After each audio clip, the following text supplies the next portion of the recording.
All right, call to order the December 5th meeting of the Polk City Park Commission. Can I get a roll call, please? Savage.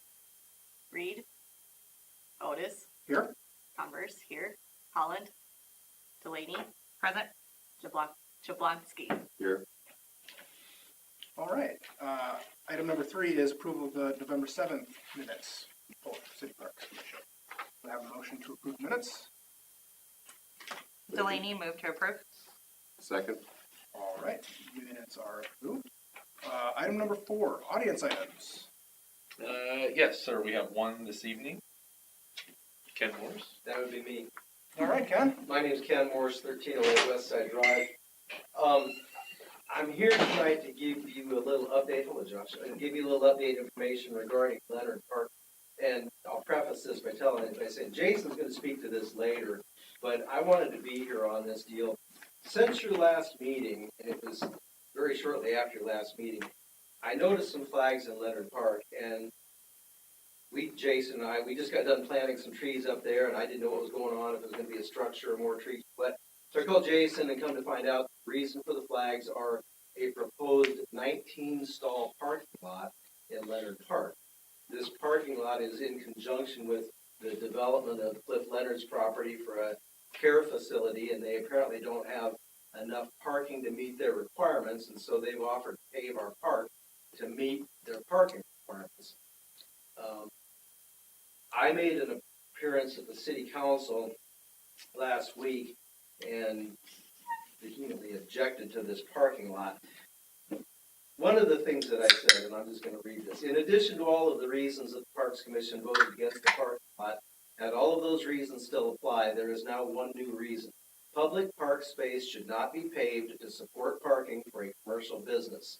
This sets a precedence for bad policy. The city would incur costs forever. It is not free.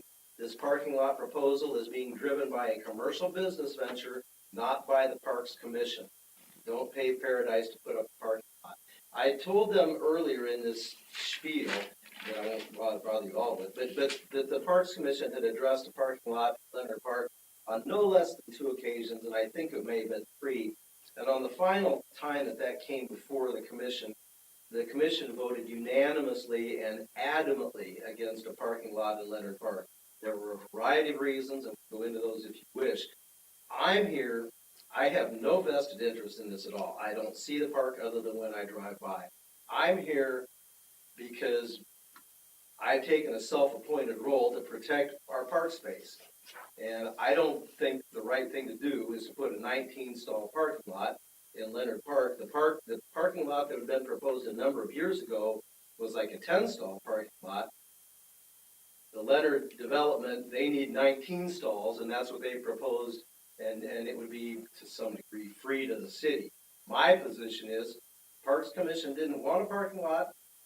I still don't think it's in the best interest of the park for a whole lot of reasons, and although it can't be an agenda item tonight, I would like the Parks Commission to be aware as to what's happened, see if we're still on the same page that we don't want a parking lot at Leonard Park, and if not, send that recommendation back to the city council to say we don't want a parking lot in Leonard Park.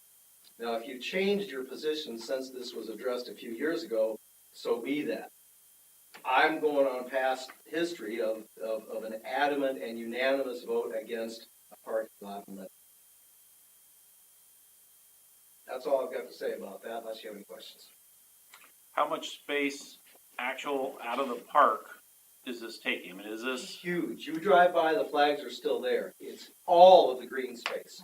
All on green space. the Parker side of the? On Park, with an entrance off of Parker Boulevard. So how does that benefit the commercial development then? I mean, They would use it as overflow parking, and their explanation was is it wouldn't get used on a regular basis, but on an occasion when they have a lot of traffic at the new facility, and they use, I think they said Mother's Day or holidays, they would shuttle they would shuttle their staff back and forth to the parking lot, not necessarily visitors. Now, if they need a parking lot, they can and if they're going to shuttle, they can shuttle them clear down to the sports complex as far as that goes. I don't think parking lot at the request of a business in the park is a anyway. So will will they take care of the park, or would the city have, the snow removal and stuff? Oh, no, that's city expense for the rest for eternity. The offer was to pave the parking lot, but it would be city maintenance forever. And there were a lot of reasons that you voted no before, and that entrance off of Park Boulevard was one of them. Another neighbor spoke up there that lives on Tanglewood Drive, which is on the west side of Parker Boulevard, and her backyard faces to Parker Boulevard. She made the comment, I love looking out there and seeing the green space. I see people out there Kids playing all the all the time, time. frisbee and ball, and it's bad enough that I have to see a 3-story building on the other side of the park. Now you're talking about putting a 19-stall parking lot between me and the 3-story building. She has a more vested interest than I have. I'm here to protect green space. It was my understanding that they were doing this in lieu of their parkland dedication as well. I can touch base on that at the reports section. Fantastic. I'm not supposed to really do this in the audience items, but Understood. I have something prepared to share with you guys. Thank you. You're welcome. Anything else for me on that issue? Any other questions for Ken? I don't can legally respond. Okay. Cool. We're supposed to say thank you. All right. Again, my I think if you have request, clarifying questions, whatever, but my request would be the Parks Commission take a stance on the issue, and I know they can't be done tonight, but you took a stance on the issue sometime back, and now it's reared its head again, and again, I'm just here to protect green space. I agree. That's all I've got on that subject. Thank you. Well, thank you, Ken. You're welcome. You're welcome. Okay. Did we have any other audience items tonight? That was the only one. Okay. Will I have a tree board report, Jason? If you want to stick around, you I should. will, yes, thank you. You bet. Agenda item number 5, discuss sports complex comparison.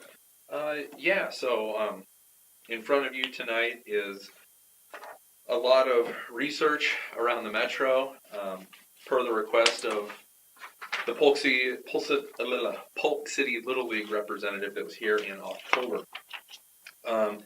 The big sheet in front of you is kind of a rundown of Polk County and some Story County that shows what they're looking at in terms of, this one is specific to baseball, softball, field rental, fee structure.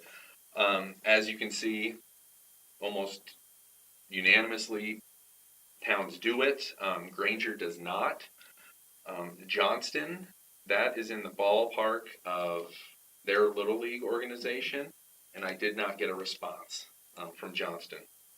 But as you can see, most do offer theirs in 60-minute increments, some in 90-minute, and so just for clarity, based on how I've scheduled these travel team practices, it seems the most popular duration is a 90-minute practice, so I kind of adjusted everything to reflect a 90-minute. So as you can see, it is kind of all over the board. I'm going to speak in terms of 90 minutes when I throw out numbers.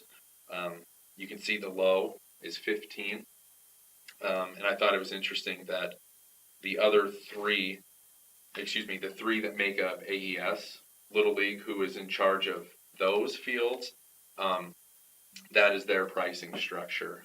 Again, I think theirs was based on, when I spoke with their president, it was a large sum that was roughly based on 10 practices a year. Depending on whether you might have gotten more, you might have gotten less. But that roughly was the equivalent of $10 for a 60-minute practice, or $15 for a 90-minute. You can see that it goes up exponentially. Urbandale and West Des Moines have some very fine softball complexes, and it shows with the rentals. You'd be looking at over $50 to rent one of the fields at Walker Johnson Park in Urbandale, and $45 for 90 minutes at Raccoon River in West Des Moines. So as you can see, it's kind of all over the place. Those that do have lights, some did include lights in that price. Others had lights as an a la carte if you wanted to practice during those times. And then you can see off on the side, I did put some notes that I thought were of interest. For instance, Ames has two different price points. One is for their, I'm going to call them rec fields, and they have also more competitive fields. Same with Ankeny. The big price is for any fields at Prairie Ridge Sports Complex, their crown jewel. All the others are other fields in their park system, like Hawkeye Park. That's kind of my analysis in a nutshell. Are there any Is this questions? for residents? Is there a cost difference between like resident Sure. and non-resident? Does it matter how many kids on the team are residents? Like, how does that work out? Very few of these towns had a residency requirement. I can move on real quick. I have a Okay. couple more questions. Oh, sorry. Yeah, go right Yeah, ahead. nope, I'm just digesting as you're talking and trying to, so I know like AES, you're expected to drag the field, put everything back into the shape and condition to help maintain the fields. Mm-hmm. Did they mention what these field costs go to? Sure. So most of this was literally the reservation of said fields. Some did include a mass field prep once a day. For instance, Urbandale has the capacity to prep all 4 of their fields once a day. So if you get that 5 o'clock practice, you got a great field. If you have the last of the day, you're going to be raking a little bit. So most did come with the expectation after yours to at least rake the box around the bases to leave it in as good as condition as you could for the next practice. I mean, the monies that they collect, Mhm. what do the monies go towards? Is it a separate fund? Is it maintenance only? Is it, like, where did those dollars go? Sure. Most often, with most cities, I believe it probably went into their general fund, and operating expenses for the next fiscal year were adjusted accordingly with that additional revenue.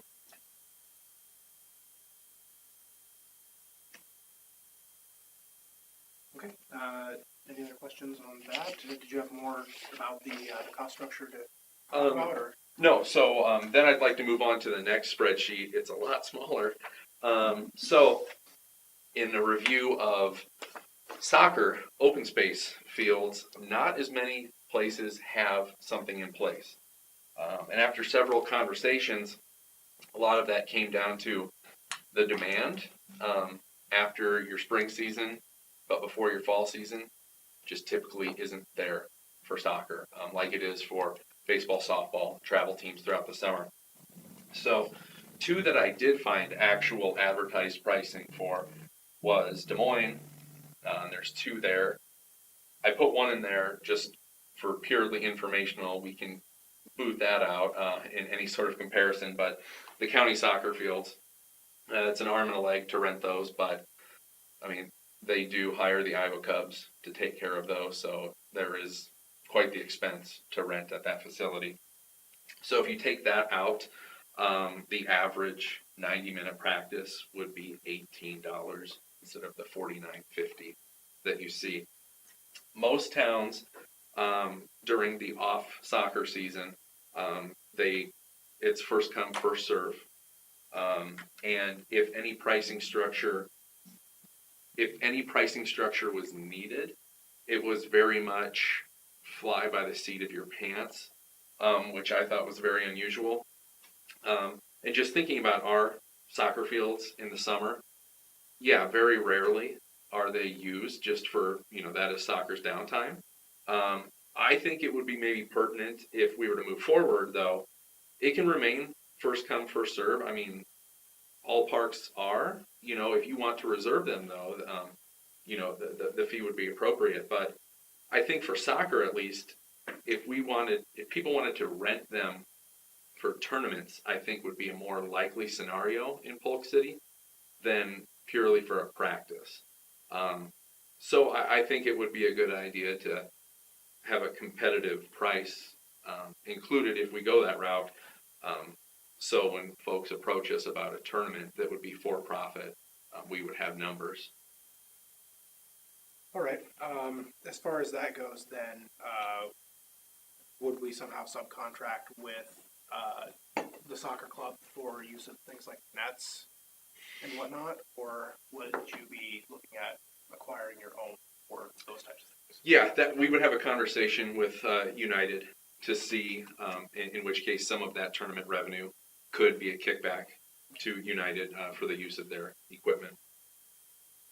All right. As for prepping of the fields, that would be the responsibility of the tournament organizer. Get out there and paint the appropriate lines.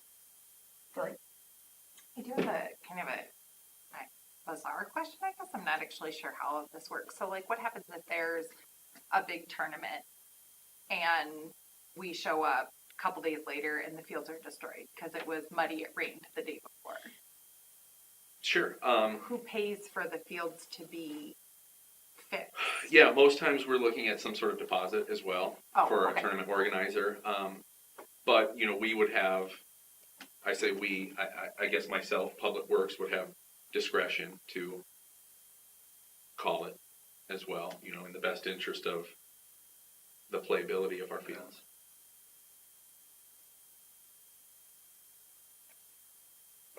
all right. Any questions on soccer structure? And then I didn't really have a printout for this one, but another thing that Little League had asked that night was to compare like a private rental, like we just did, but then also our user groups. So what I found is our structure in Polk City, it's unique. It could be one of one, I'm not sure. Most towns do it option 1 or option 2. Option 1 is everything is paid for from the group. An example of this would be Ankeny, where they pay Ankeny gobs of money and the city takes care of everything. On the flip side, you have Urbandale, who does not charge their group anything to use their fields, but everything is at the cost of those organizations going forward, including mowing, fertilization, everything like that. So I think Polk City is very much in the gray area here. And when taking this into effect, you know, both United and Little League, they do put a lot back into our facilities. And that was certainly in my mind when I kind of figured out what the appropriate approach might be. So I kind of did an analysis of what it costs to run the sports complex in a given year. And it's just shy of $120,000 when you factor in expected costs like mowing, routine parking maintenance, cleanings, unexpected shared costs. Those are like this past year we had to replace the concessions door. You know, just those things that you don't know are going to happen. Staff and then utilities is how we got up to about that number. So, you know, I think in the past few years, what we've budgeted at the sports complex was enough to get us past the expected and unfortunately the unexpected. It didn't leave much for proactive maintenance out there. So in all of that, I think a nominal per head fee with the user groups might be an approach we want to look at. And the most common that I saw were like $5 or $10 a head per season. And that would be collected during the registration. And then the groups would be responsible for reimbursing the city based on their registration for that season. So you're not looking to get back that full 120,000, just. No, because, you know, while these user groups, a majority of the wear and tear out there, you know, goes with those seasons, not all of it. And, you know, we don't look to recoup a lot from other parks. You know, I think when you have a specialty use park like this, you kind of weigh the extra wear and tear. For instance, at the sports complex, we do 2 mowings a week versus 1 at all of our others.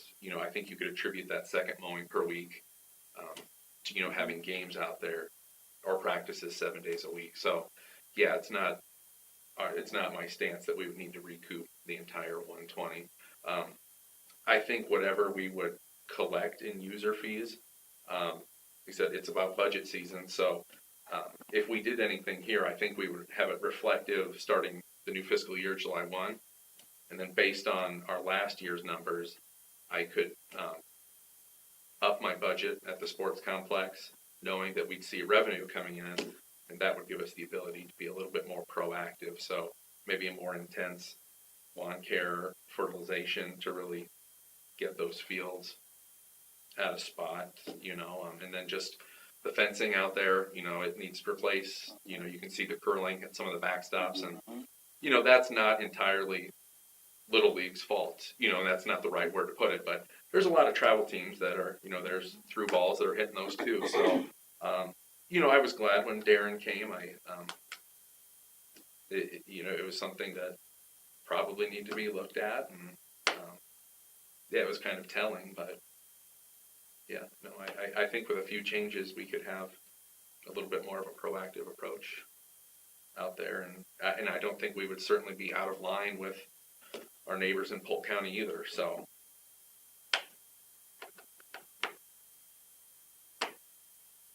Okay.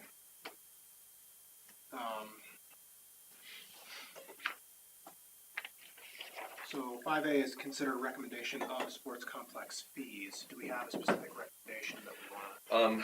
Yeah, so I'm gonna throw numbers at you guys, and you can digest on it. You can make a motion, or make a recommendation. You can table it if you need to think about it. We can do whatever.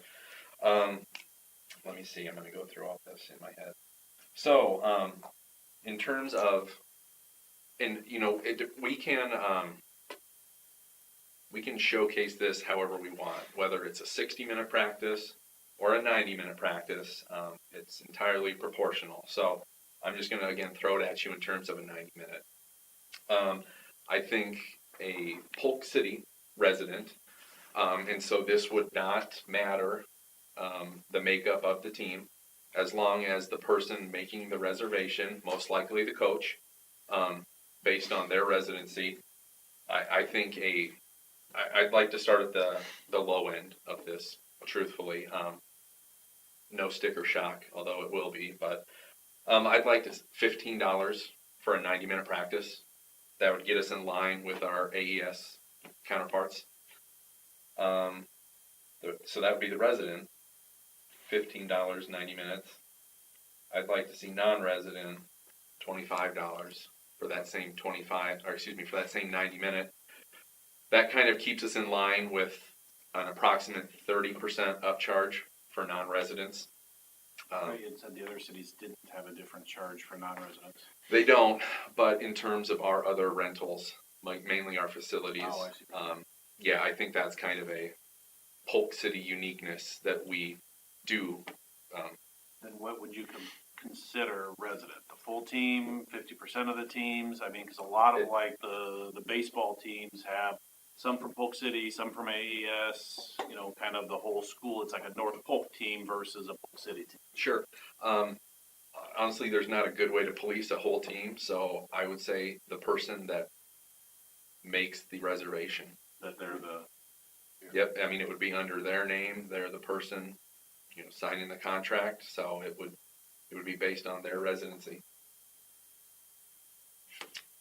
In fairness, that's how Ankeny Schools does it as well. The person who reserves the gym, I know this is different than a parks board, but similar.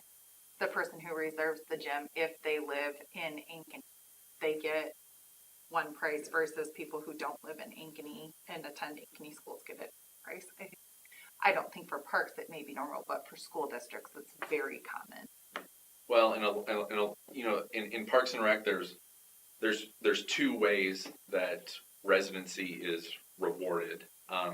Typically, it is a reduced price. A lot of my counterparts in the metro do have a resident, non-resident price.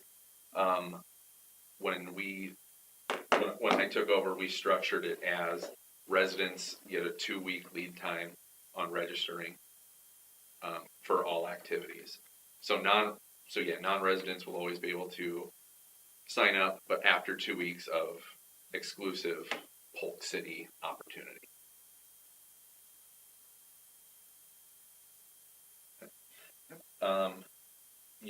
I think I would like to stick with the 15 and 25 for our soccer fields. I think I would probably just label them 1 and 2 or east and west. And then probably a $5 per hour light fee to use the west field. How are you gonna handle for the light fee, just those that walk up, first come, first served? I mean, I see a number of times the lights are on, and I'm guessing nothing's been reserved because we don't normally see a whole lot of the reservations. Right. I think that's just going to be a teachable moment. I mean, it's kind of no different than like at the tennis courts. It's there, it's available. I think just though for somebody that wants to actually reserve it, Then I pay for it, but if we Yeah, I choose to try to show up and hope nobody's there, then it's fine. yeah, I think that's almost how you would have to treat it. And then when it comes to the user groups, yeah, and I think this would be very much up for discussion. Either a $5 or a $10 field usage fee that is added onto a registration. And based on the last numbers here, I can just kind of tell you, United's last 2 seasons, they had 430 and 537 people. So had you done $5 a head, we would have looked at, for the spring season, $21.50 in revenue. For fall, $26.85. So if you were to do $10 instead, just double those numbers to $4,300 and $53.70. 2022 Polk City Little League, 325 participants. So at $5 a head, 1,625, or $32.50 with $10. Private practices in 2022, 276. I am assuming with this number they were all residents based on how they approached me. That would be $4,140 in revenue. So with the $5 model, that would have been additional revenue in all, just over $10,000. With the $10 per head, it's just over 16, very close to $17,000 in revenue. Like I had mentioned, my plan would be, it would go into the general fund, but I would use that to change what my budget would be based on that increased revenue. So we'd be looking at a sports complex budget that would be raised either $10,000 or $17,000 the following year. And then that would give myself, Public Works, some more means of, like I said, more proactively taking care of it instead of being more reactive. I think it makes sense to move forward with the field rental costs. I think we would owe it to the clubs to have some more details we can share with them on what those fees would be going towards. Like when you talk Ankeny, their Little League pays just a crap ton to use those fields, but they can see, they're never going to have to prep the fields. The city's sitting there doing that. They may have to chalk it, but I mean, they're dragging them, taking care of everything. I think we would owe it to our clubs to give them a heads up, or at least have it something documented. We don't need to give them a heads up per se. Just have something documented saying this is what that funds would be prioritized towards. Still giving us flexibility. It can be used for anything, but I think we should, before that piece would go to council, I would recommend having something more documented rather than just saying it's going to the general fund and hope, it's budget season, hope it ends up going to where we want it to go. But that's my opinion. I actually have a follow-up that goes to that. So like what happens if United comes back and says, okay, well, we're gonna charge the city $2,000 a year to rent our goals? Honestly, I don't program using their things. Really, it's So rental groups wouldn't necessarily be guaranteed to have the equipment, just the space. if Which United would be decided, similar for Little League. I mean, that year of COVID, I mean, we took the $1,500 mounds and put them away because they were gonna get Correct. tore up. So, I mean, that Correct. could be an impact. yeah, I mean, to me, at a $5, I mean, if I was still leading it, knowing that I was gonna get more from the city to support there, and the city's been fabulous with every time we've asked them anyways, but knowing that we're gonna potentially get more, $5 a head is, I actually am but- completely on your same page. But I agree What with I you. was trying Yeah, to say it is could really my impact. fear is that if you don't have some transparency and some time for digestion, Mhm. not because I think the people running those organizations are catty, because I don't think that, but I wouldn't want there to be like a tit for tat instance, 'cause just the because moment- someone feels slighted. Yeah, the moment you charge, let's say soccer, the extra $5 per head, and then you rent out that space for a club soccer team to come in, and they're screwing around hanging on the goals, and it snaps in half, and now they have to pay for it. You know, I can see where you're coming from on that frustration. But my opinion would be, I'd be happy moving forward with the rental fee, and then get some more information documented around what the other is how I would vote. Do we have to pass this as a whole thing, or can we That's pass what- them as two different things? That's where my thought was. I think probably as it's worded, an entire thing. So I guess my recommendation would be that you guys table this recommendation until our next meeting, in which case we would come back and we would have an A and a B. A would be for private use, B would be user group fees, two different things. I'm sorry, doesn't. Well, I was just gonna ask, so ultimately these wouldn't take effect till July 1st, either way? Correct. My intention would be that it makes most sense to roll this out at the beginning of a fiscal year. So even if we table it, I mean, it sounds like we need to maybe have some further dialogue with the different groups, and, maybe they'll bring some of these other questions to light that might help us formulate how we're gonna address this, but we wouldn't have to make a final decision tonight by any means or not make a change till this. I would definitely like to hear from the user groups about that. I don't think they're gonna have a problem with it, but are they aware of that we're, I understand that baseball is. Yeah, thinking baseball about is the rental fees, but is a per registrant charge something that they're expecting? I guess when Darren was here, yes, it was my impression that he was. Now, the fact that if those of you that were here, if you remember, Phil Carpenter was in the audience that night, and he asked for, just what they put into the complex be considered when we look at recouping dollars, and that was with keeping it pretty nominal at $5 or $10 a head, something on the low end, instead of some other numbers I saw that were 25, 50. But yeah, no, absolutely, what those two clubs do donate in terms of dollars and time, yeah, that's definitely worth some money, and why we're looking at a smaller fee that hopefully is not cumbersome to anybody, but when you add it up, it's an amount of money that can provide some relief out there and get us going forward instead of just there, and being more reactive. For my ignorance, when we say general fund, there's still things allocated in the general fund. So there's like sub-accounts in the general fund? Like, how does that work? I don't know that I have that's not my area of So expertise. but is like the parks budget a part of the general fund?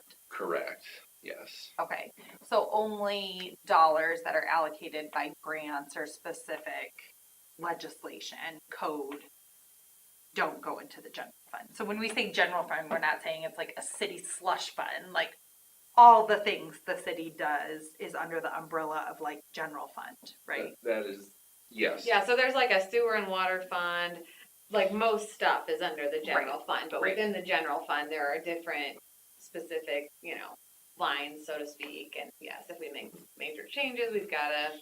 And I'm assuming we like track what comes in from Parks and Rec and what goes out from Parks and Rec. So like,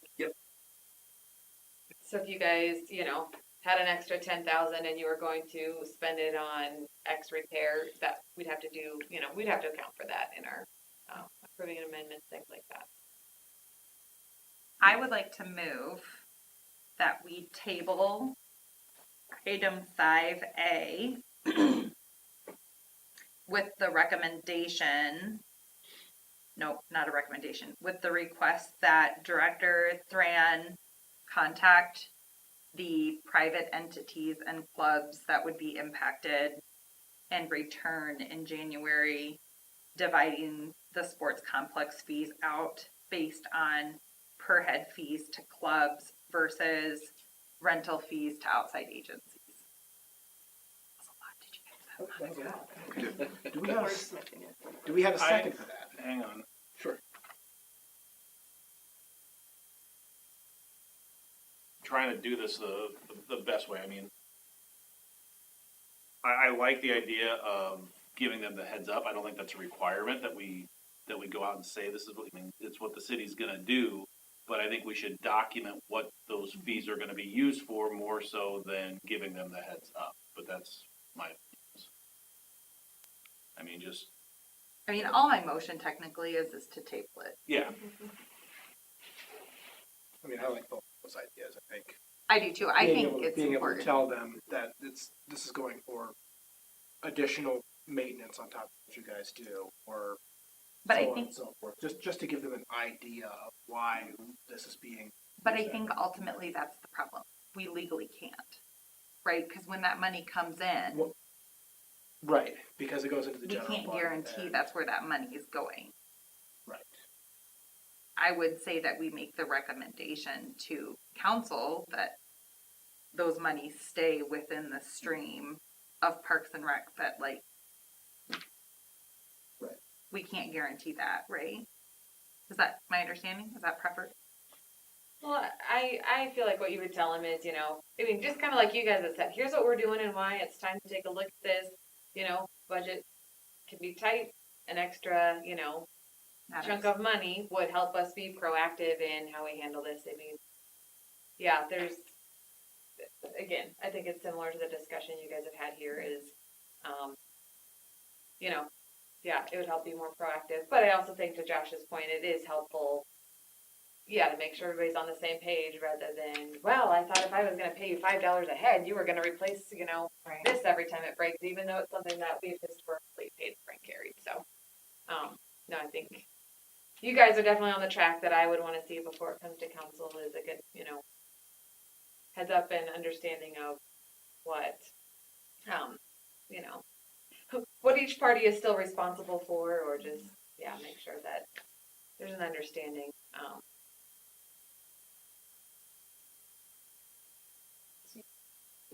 I move to table it. I'll second. All right, we are tabling agenda item 5A. You need to, Can I get a roll call on that? all in favor? All in favor, please? Okay. Aye. All opposed, same sign?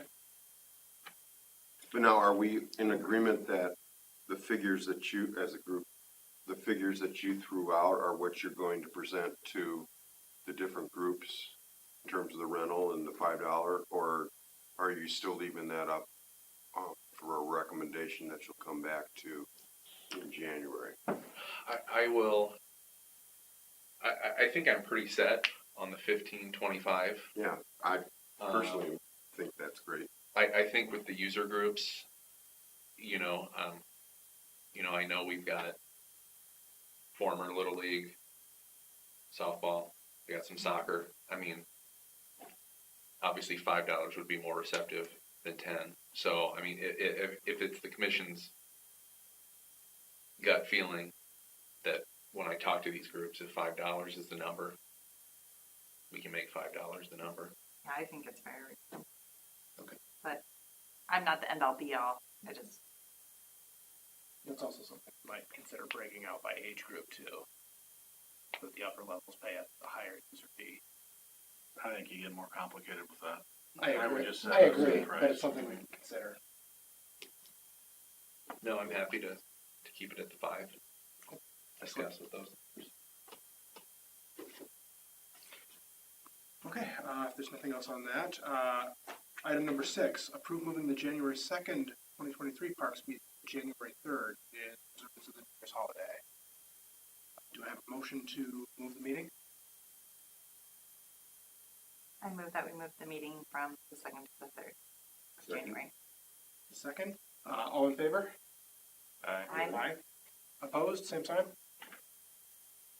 All right, the meeting is moved from the 2nd to the 3rd. Agenda item number 7, reports and particulars. Yeah, so to piggyback off of Ken's comments earlier, yeah, a lot has happened since we met in November in terms of the future, most likely Leonard Senior Living Community or whatever. So here's just a little bit of prepared statement. Sorry, this is really, when we talk P&Z and rezoning and stuff, it's out of my wheelhouse, so I am going to follow notes that I wrote. Polk City has recently begun the rezoning process for a new senior living facility next to Leonard Park. During the first rezoning submittal, the Planning and Zoning Commission heard from a number of neighbors regarding the need for additional parking in the vicinity, as well as the developer and their parking requirements. City staff had looked at the previous master plan completed for Leonard Park and had mentioned the possibility of a parking lot being added to the park and paid for with the developer's parkland dedication fee. Parking lot would provide parking for the park and also overflow for the senior living facility, serving a dual purpose. City staff had stated this could be an option if both the Parks Commission and City Council were interested in the idea. After further research, the proposed senior living facility will have adequate parking, and city staff is no longer considering the addition of parking to Leonard Park for this dual purpose. After the rezoning was approved by P&Z and the first reading was approved by council last week, we wanted to make you aware of this update. Let it be known that this was an idea being thrown around, but it is not being proposed at this time anymore. Just a reminder that any major park improvements being considered will always be presented to the Parks Commission before going to council. Good to hear. Glad we're not moving Good. forward. Long and short, no parking lot at Leonard Park. Fantastic. Good. I do have a question. Sure. How much is the park fee that they pay? Yeah, so we do not have that exact number yet. Our engineer is doing that. It's based on the acreage of their development, what we would typically get in acres back. And when we're not actually getting something tangible, we can accept cash in lieu. So we're trying to figure out what the fair market price would be. So does it change for each development?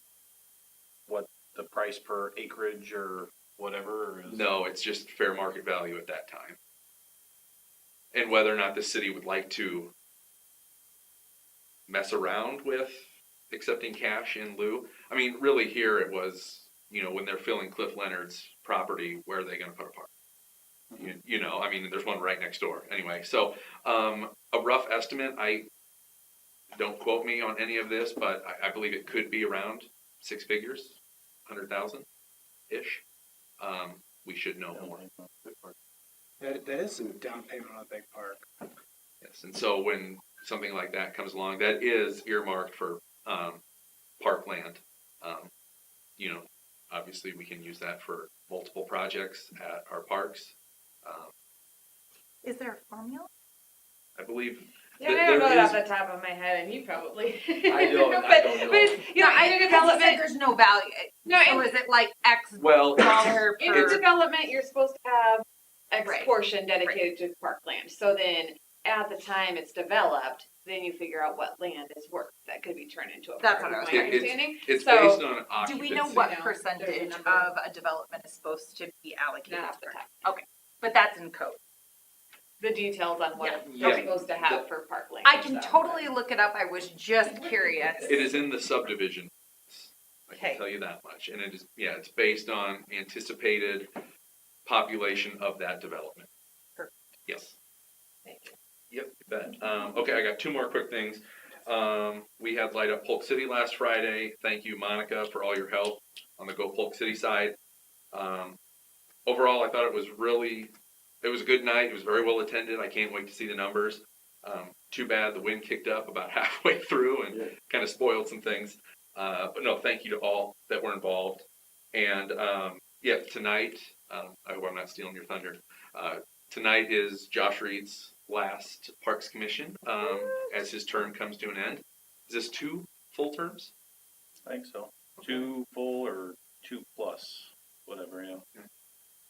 Well, I will, from the city, thank you for 2 complete terms, 10 years of looking after our parks. So your volunteerism is appreciated. Thank you. You've seen a lot in 10 years. And that's all from staff. Okay, I'll just piggyback off. So yeah, this whole senior living facility that's going to be going near Leonard Park, we had a lot of feedback, a lot of comments. I know P&Z looked at it. I know the developer re-looked at it. So there's been a lot of process, thought, and feedback that has gone into the project.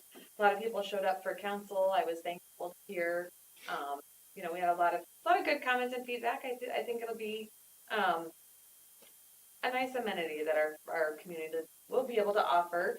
And I am glad that you came tonight. I was hopeful because if you didn't come, I was probably also going to say something that I did really appreciate your feedback because I wasn't on the Parks Commission or I wasn't even on council. You know, the first time that it was discussed, I think it was an opportunity that was looked at, you know, both for them an opportunity for more parking.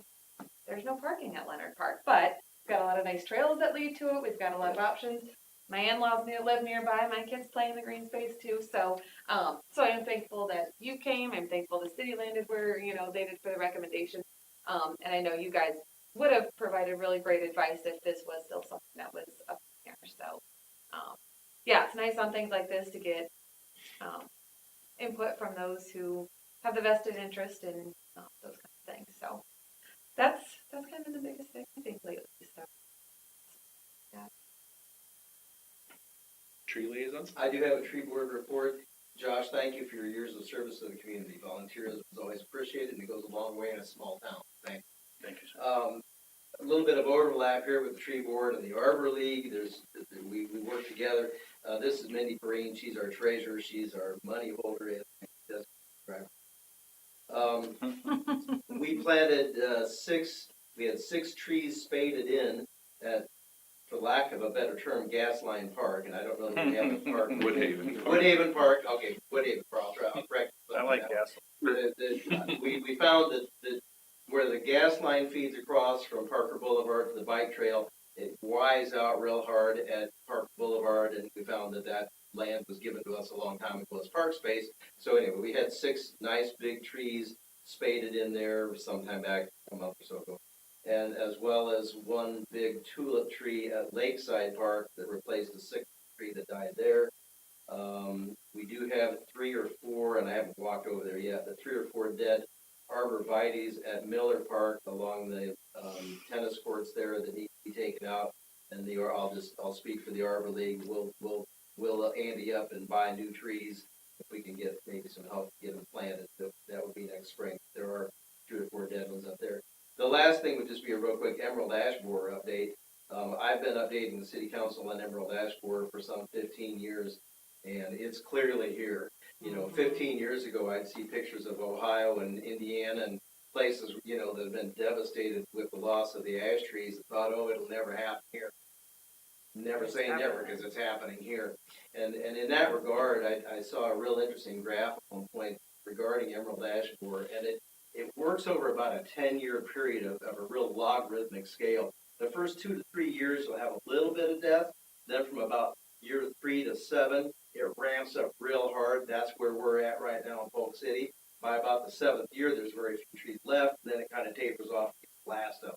And there's been a few places around that for some unknown reason, a particular ash tree will survive without having been treated. They don't really have explanations for it, but there's a lot of research going on. They've taken like DNA, samples of these trees to figure out why some have been resistant. But the bottom line is emerald ash borer is really, really affecting Polk City right now. There are dead trees all over this town. We've seen a whole lot of trees come out in the last year or two.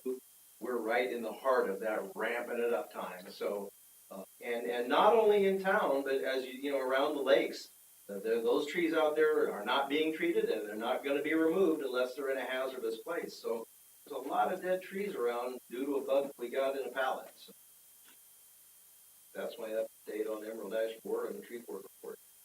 So just for the general public, once Yeah. we get over that 7 to 10 year hump and that it's hit the last of them, is there a resurgence back in if we were to come and replant trees? The general consensus is that these bugs have been moving their way across the country, and once they eat up all of our ash trees, they're going to keep moving away, and then that's the only thing that they feed on is ash trees. And once they're gone, maybe we can go back in and replant ash trees in the future, but that's yet to be seen. That's the question. Is Indiana, Ohio, places out east, are they planting trees back in, or are they still? I don't know for sure on that one, Nick. I'm not really sure, but they're hoping that eventually we'll back replant some ash trees. But it's clearly been as devastating as what I'd heard about 15 years ago. And when this first came to light, and I was going to tree conferences, it was just hard to wrap my head around it. But by golly, it happened. I've got, I've been treating, I've got a huge ash tree that I treat. The city's been treating a bunch of the trees, and some of them we've just decided to let go. If it's not a stellar tree, in the long run, it costs less to remove it than it does to treat it. But if we've got really nice trees like the sports complex, those are kind of a showcase out there. It's worth the investment to try to keep those. But, and we've let a couple of those go too because they weren't good quality trees. So it's, the future is a little bit up in the air on whether we're able to have ash trees down the road. Okay. Keep fingers Thank crossed. you. Okay. Is there anything else from anyone on the commission? All right. Hearing nothing. Item number 8, adjournment. Do I have a motion to adjourn? Motion. And a second? Second. All in favor? Aye. Aye. Aye. Opposed? Same sign? All right. We are adjourned. Thank you, everyone. Thank you all for your